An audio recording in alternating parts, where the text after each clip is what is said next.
ایک بادشاہ کی یہ عادت تھی کہ وہ فارغ اوقات میں اکثر وزیر کو ساتھ لے کر کسی جنگل کی جانب شکار کے لیے نکل جاتا تھا۔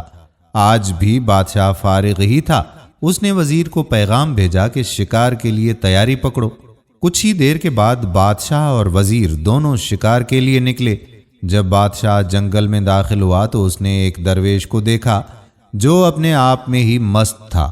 اس نے ایک بار بھی نگاہ اٹھا کر بادشاہ کی جانب نہ دیکھا۔ بادشاہ کو یہ حرکت ناگوار گزری اور اپنے اس مسلسل نظر انداز ہونے پہ اس نے یہ کہہ کر وزیر کو اس کے پاس بھیجا کہ جاؤ اس درویش کو بولو کہ تمہیں ادب و آداب کا علم ہے کہ نہیں؟ سامنے بادشاہ کھڑا ہے اور تم ذرا بھی توجہ نہیں دے رہے۔ وزیر نے بادشاہ کی باتیں درویش کو سنائیں تو وہ بولا کہ دیکھو، اپنے بادشاہ سے کہنا کہ ادب و آداب کی امید ان لوگوں سے لگائے جنہیں اس سے لالچ کی امید ہو اور جو واقعی اس سے کچھ بدلے میں چاہتے ہوں۔ مجھے تو نہ تمہارے بادشاہ سے اور نہ ہی اس کے مال و دولت سے کوئی غرض ہے، اور جا کر اپنے بادشاہ کو یہ بات بھی سمجھا دو کہ ہم جیسے درویشوں کا کام بادشاہ کی خدمت کرنا نہیں ہے، بلکہ بادشاہ کا کام اپنی رعایا کا خیال رکھنا ہے، ان کی ضروریات زندگی کو پورا کرنا ہے۔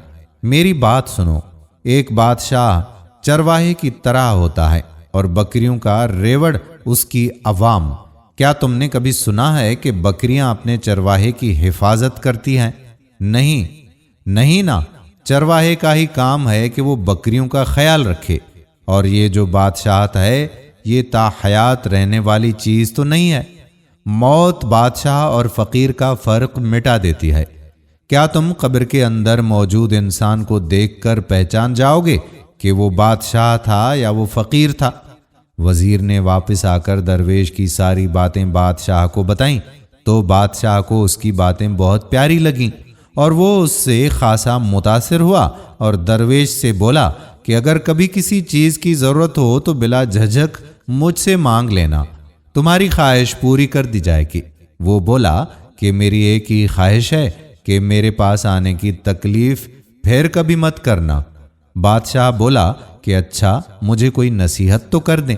تو وہ درویش کہنے لگا کہ میری نصیحت یہ ہے کہ تو اس زمانے میں تاج و تخت کا مالک ہے تو زیادہ سے زیادہ نیکیاں کر۔ یہ تاج اور تخت کبھی کسی کے سگے نہیں ہوتے، تو تیرے کہاں سے ہوں گے؟